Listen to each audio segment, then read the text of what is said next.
শীতের রাতে অসুস্থ শিশুকন্যাকে নিয়ে হাসপাতালে বহুক্ষণ কাটালো পরিবার। শনিবার রাতে হেমতাবাদের ভোগগ্রামের বাসিন্দা সাজেন ইসলাম শ্বাসকষ্টে আক্রান্ত তার 4 মাস বয়সী শিশুকন্যাকে নিয়ে হেমতাবাদ হাসপাতালে আসেন। সেখানে প্রাথমিক চিকিৎসার পর চিকিৎসকেরা তাকে রায়গঞ্জ মেডিকেল কলেজে স্থানান্তরিত করে দেয়, কিন্তু দীর্ঘক্ষণ কেটে গেলেও অ্যাম্বুলেন্স পাননি, এমনকি অ্যাম্বুলেন্স পরিষেবা নাম্বারে ফোন করেও কোনো সুরাহা হয়নি। ফলে শীতের রাতে দীর্ঘক্ষণ অসুস্থ শিশুকন্যাকে নিয়ে হাসপাতালে অপেক্ষা করতে গিয়ে সমস্যায় পড়তে হয় পরিবারটিকে। অমিল পরিষেবা নিয়ে ক্ষোভ প্রকাশ করে পরিবারের সদস্যরা, যদিও দীর্ঘক্ষণ অপেক্ষা করার পর অ্যাম্বুলেন্স এলে রায়গঞ্জের উদ্দেশ্যে রওনা দেয় পরিবারটি। রাজ্য পুলিশের নিয়োগ বিজ্ঞপ্তিতে আশার আলো দেখতে থাকা বেকার যুবকেরা রবিবার ঝাঁপিয়ে পড়ল পরীক্ষায়। কেউ বা এই জেলার, আবার কেউ বা ভিন জেলা থেকে রায়গঞ্জ শহরে বিভিন্ন স্কুলে ভিড় করলেন সকাল থেকে। উদ্দেশ্য একটাই, রাজ্য পুলিশে নিয়োগ। দীর্ঘদিন পর পুলিশে নিয়োগ হতে চলেছে, ফলে সেই সুযোগ হাতছাড়া করতে চান না বর্তমান বেকার যুব সমাজ। রবিবার রায়গঞ্জের বিভিন্ন স্কুলে বসেছিল রাজ্য পুলিশের সাব ইন্সপেক্টর পদের লিখিত পরীক্ষা। পরীক্ষা দিতে আসা পরীক্ষার্থীরা ভালো পরীক্ষা দিয়ে পুলিশে নিয়োগ হওয়ার বিষয়ে আশাবাদী। নিশ্চিদ্র নিরাপত্তা বলয় এদিন বিভিন্ন স্কুলে অনুষ্ঠিত হলো পুলিশের নিয়োগ পরীক্ষা। অঙ্কন শুধুমাত্র ঘর কেন্দ্রিক হতে পারে না, মনের ক্যানভাস থেকে বেরিয়ে প্রকৃতির কোলে বসে ছবি আঁকাটাও প্রয়োজনীয়, যার মধ্যে দিয়ে চোখের সামনে দেখা প্রকৃতিকে সহজেই ফুটিয়ে তোলা সম্ভব চিত্রাঙ্কনের মধ্যে দিয়ে। এই বিষয়কে সামনে রেখেই বহিরাঙ্গন অঙ্কন কর্মশালার আয়োজন করলো সঙ্গীত বিদ্যাপীঠ। স্কুলের আয়োজনে আয়োজিত বহিরাঙ্গন অঙ্কন কর্মশালায় যোগ দিয়ে প্রকৃতিকে সামনে রেখে ছবি আঁকলেন স্কুলের ছাত্রছাত্রীরা। রবিবার রায়গঞ্জ মিউনিসিপাল পার্কে অনুষ্ঠিত হয় এই বহিরাঙ্গন অঙ্কন কর্মশালা। চাঁচলের নিকাশি ব্যবস্থার অন্যতম সংস্থান হলো মরা মহানন্দা নদী, কিন্তু ক্রমশ বুঝে আসছে সেই নদী। আর বুঝে যাওয়া সেই নদীতে বহু জায়গায় গড়ে উঠেছে অবৈধ নির্মাণ। এই নিয়ে রীতিমতো ক্ষোভ প্রকাশ করেছে স্থানীয়রা। মরা মহানন্দা বুঝে গিয়ে সমস্যা তৈরি হচ্ছে চাঁচলের নিকাশি ব্যবস্থায়।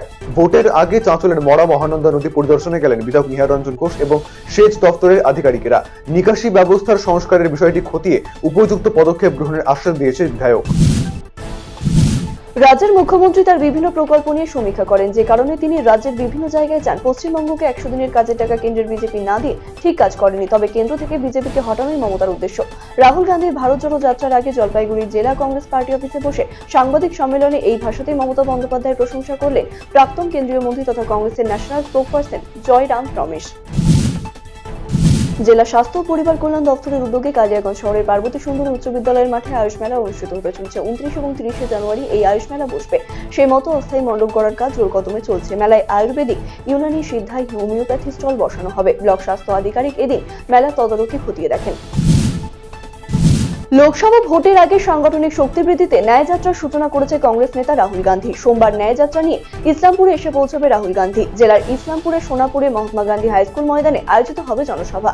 রবিবার এই সভা মঞ্চের প্রস্তুতি খতিয়ে দেখলেন দলের কর্মীরা। প্রশাসনের আধিকারিকদের উপস্থিতিতে প্রস্তুতি পর্বের খুঁটিনাটি বিষয়ে তদারকি করেন তারা। অন্যদিকে লোকসভা ভোটের আগে নানা জনকল্যাণমুখী প্রকল্প বিলি ও প্রশাসনিক স্তরের রায়গঞ্জে সভা করবেন মুখ্যমন্ত্রী মমতা বন্দ্যোপাধ্যায়। একই সপ্তাহে জেলায় দুটি হেভিওয়েট নেতার সফর ঘিরে উৎসাহিত তৃণমূল এবং কংগ্রেস দুই দলের কর্মীরা। দুই দলের পতাকায় ঢাকা পড়েছে জেলার বিভিন্ন এলাকা।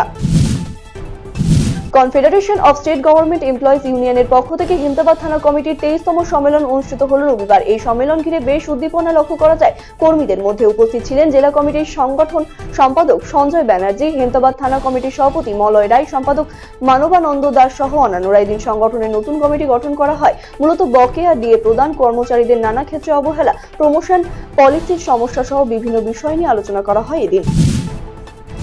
লোকসভা ভোটের আগে সরকারি পরিষেবা পৌঁছে দিতে উত্তরবঙ্গ সফর শুরু করেছে মমতা বন্দ্যোপাধ্যায়। রাজ্যের মুখ্যমন্ত্রী তার উত্তরবঙ্গ সফর শুরু করবেন কোচবিহার জেলা থেকে। উত্তরবঙ্গের প্রায় সমস্ত জেলাতেই কর্মসূচি রয়েছে মুখ্যমন্ত্রী মমতা বন্দ্যোপাধ্যায়। 30 জানুয়ারি রায়গঞ্জ স্টেডিয়ামে প্রশাসনিক সভা করবেন মুখ্যমন্ত্রী।